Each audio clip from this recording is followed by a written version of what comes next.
the beginning, when the silence was deep, before the first heartbeat, before the first sleep, God moved on the waters, a shadow and flame, and whispered the universe into a name.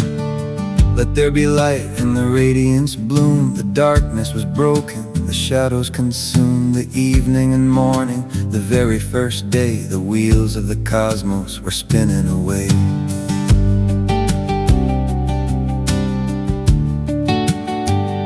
He hammered the heavens to hold back the deep, a ceiling of azure where the silver clouds sweep. The second day finished, the firmament high, dividing the seas from the face of the sky.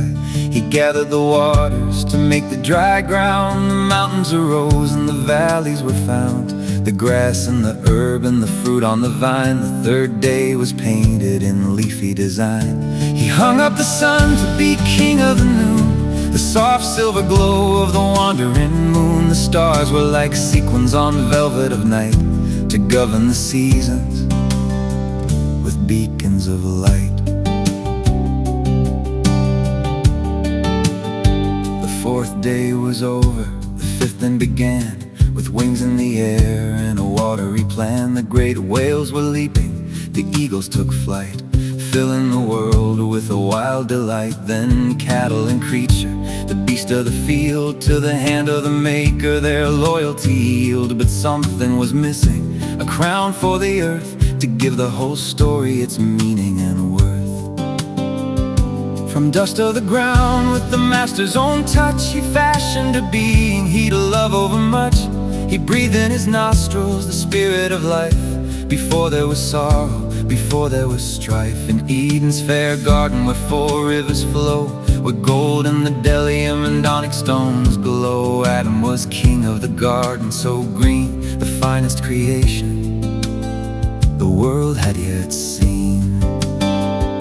But God said it isn't quite right for the man to walk all alone in this beautiful place. So out of the animals Adam gave names, but found not a partner to share in his aims. A deep sleep descended, a rib was removed, and out of his side a new beauty was proved. Bone of my bone, Adam joyfully cried, as Eve took her place as a help by his side. Two trees in the center stood tall in the light, the tree of the life and the tree of the sight. Of one you made and forever be free, but touch not the fruit of the knowledge-bound tree. The serpent was subtle, the serpent was cold, with a tongue made of silver and stories of gold. He slithered to Eve in the shade of the leaves, the father of lies and the prince of the thieves. Did God really say that you shouldn't partake? He knows that your soul is beginning to wake. Eat of this fruit and your eyes will be wide, with the power of God's and no reason to hide. She looked at the harvest so heavy and sweet, a wisdom so easy, a logic complete. She took of the fruit and she felt the first sting, as winter descended on Eden's lost spring. She gave to her husband, who stood by her side. He ate of the darkness, he ate of the pride. The veil was then lifted, the glory was gone. In the shivering chill of a cynical dawn, they saw they were naked, they felt the first shame. The garden no longer felt quite like the same. They took of the fig leaves and sewed them a dress, to hide all the hollow and hide the distress.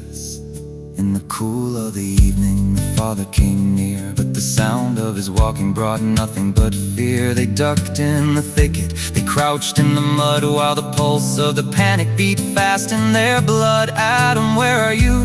The great voice inquired. I hid, said the man, for I felt uninspired. I saw I was naked and fled from your face, as the first wall was built in that holy of place. Who told you your nakedness? Have you partaken? Is the trust that we built now completely forsaken? Adam blamed Eve for the fruit she had brought, and Eve blamed the serpent for lessons he taught. The serpent was cursed to the dust on his chest, an enemy now to the human-born guest. Between his dark seed and the woman's own son, a war was declared that had only begun. The woman would labor in sorrow and pain to bring forth the life like the falling of a rain, and Adam would toil in the briar and thorn from the sweat of his brow till the day he was warm. For dust you have been, and to dust you return, a lesson the ages were destined to learn.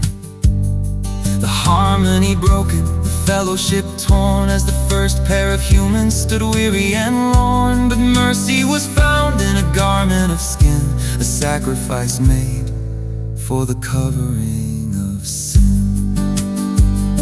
An animal fell so that they could be dressed, a hint of a savior, a soul to be blessed, lest they reach for the tree of the life and remain forever in shackles of shadow and pain. God sent them away from the garden of grace to find in the desert a new living space. At the east of the garden, the cherubim stood to guard the way